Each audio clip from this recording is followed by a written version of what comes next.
What's saying, YouTube? World War Mini here. Today we're going to work on some chipping.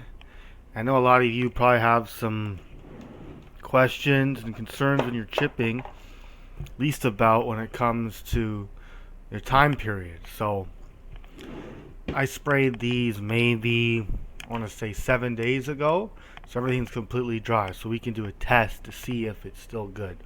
So, usual, get some water. I personally will only use distilled water because I'm crazy like that. But when you get to that level, it's better because depending where you live, tap water is junk, Leaves calcium and minerals clogging up your airbrush. Always, if you can, use distilled or bottled water.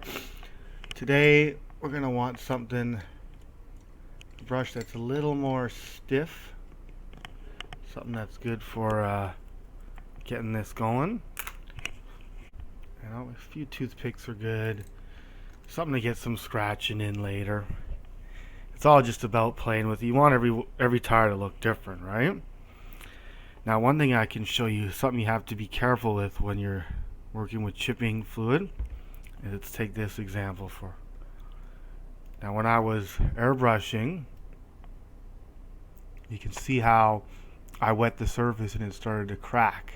Now, that actually looks really cool, but in the context of a Tiger, it's not necessarily the most accurate of things, but in a different, more of a car or some weathering, that looks really neat, but we'll save that one for later. Just go up with a basic one here. That in focus. Okay, so from my experience, it's best to wet the surface first. And then once that water sort of leaks in through the paint, we'll get another one wet as well. It will start to activate the chipping liquid, which some people just use hairspray. But it's 2020. I really don't need to be doing such old school things like that. I don't mind spending my hard-earned money on a nice auxiliary product. Okay, so let's take a look at this one. Yep, see it's starting to activate. We don't want to go too crazy here. But again, this tank is pretty beat up, so not too worried. Another good tool here is a toothbrush. We'll try that later.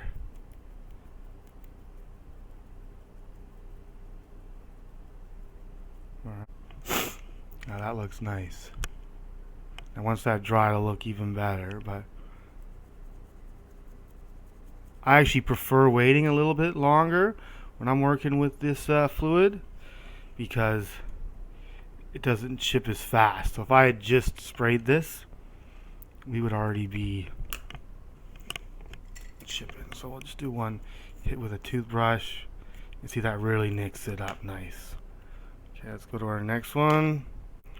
And just for learning purposes, I'm going to hit this one with a toothpick. Okay? Look at that. Perfect scratches.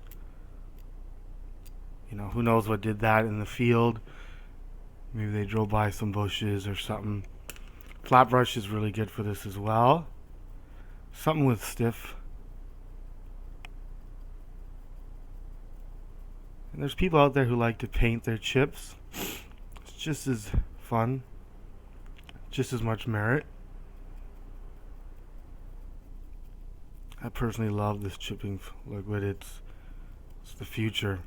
Alright. Let's just keep going here. It's not a... Now again, this is a nice brush, so you don't want to go too hard on the stippling with it because you're going to ruin it. Again, you don't want to flood the surface with too much water or it'll leave those crack marks like I showed you before. This is literally 7 days after application with an airbrush. So for those of you who are worried, thinking you have to get right to chipping, you have time. And I find by leaving the liquid on there, like the first one I did wash off, it will almost act as a filter, which is good because it will just sort of bring together the chipping instead of having such a harsh difference in color. So this one is just straight green. I always like to mix up the colors on these Tiger road wheels, like it was just replaced in a field. Alright, again, don't have to go crazy, just add into the whole experience.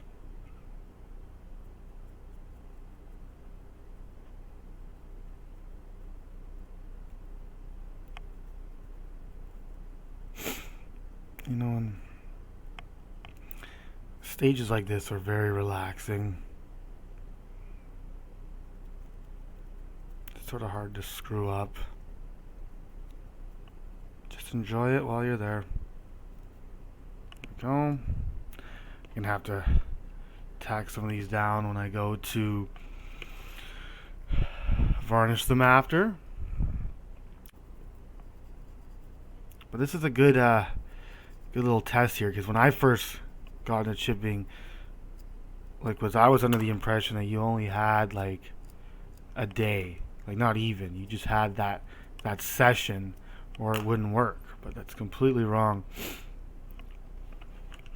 You've got pretty much as much time as you want if you've done it right.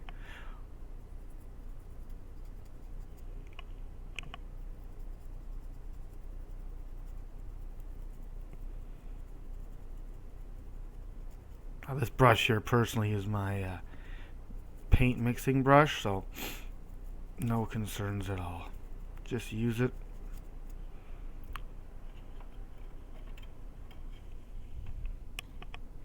If you guys are curious about this thing here, this little paint easel, I have a review on my channel. For $10, you can't go wrong. It is completely sped up my process. Keeps things neat.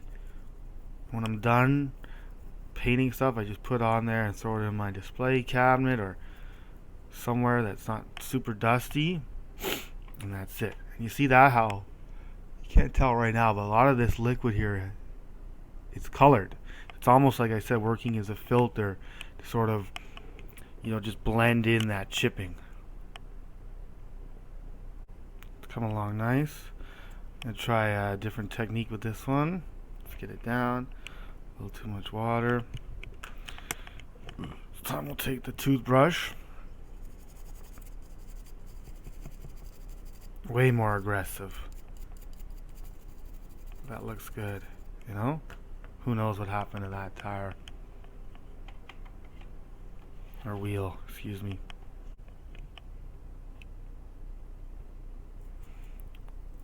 And of course I varnished the oxide layer so that, you know, it doesn't chip off and show the green or the black primer. And that's what's okay with black primer, is at least it's black. I don't prime with gray or white, because when it sticks through, it looks really bad. Just glued on there with some super glue.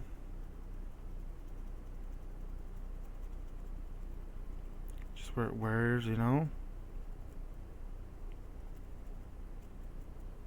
That looks unreal.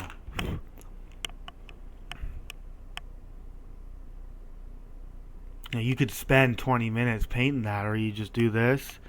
Boom. I know a lot of more old school guys probably think it's sacrilegious, but I think it's even better, more realistic, because it's actually paint chipping. It's not just you painting to look like chips. Some of these we went a little hard.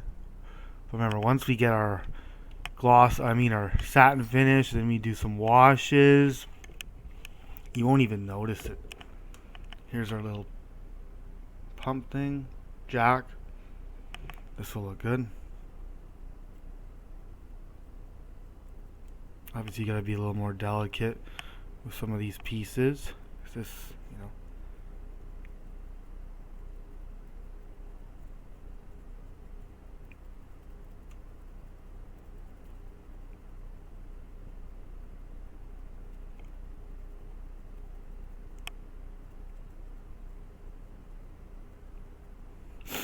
piece needs a little more activation. That's alright. Once you get a crack though, and the water gets underneath, you're good. At first it might seem like it's not working. It's just the water hasn't reached and activated the chipping liquid, fluid, whatever you want to call it.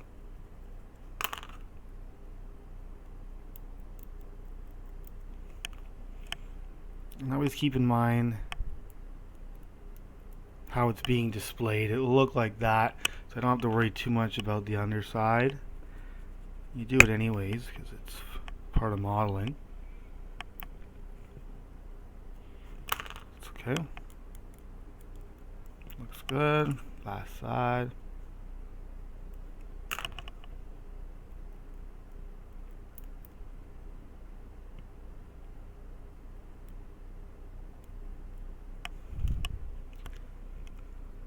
Alright. That looks good. Once we get some washes, some oil stains, that'll look like the real deal.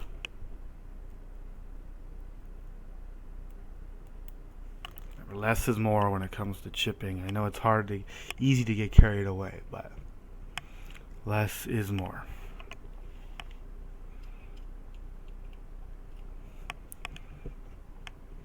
Alright everyone, in conclusion, this is Vallejo chipping fluid after 7 days drying. So if people are telling you need to do your chipping immediately, they are not telling you the truth. Like I said, this is 7 days later. This isn't necessarily the best camera. I'm trying to figure it out, but to me that looks pretty accurate. And again, once these get varnished and the washes and filters start, we will be in business.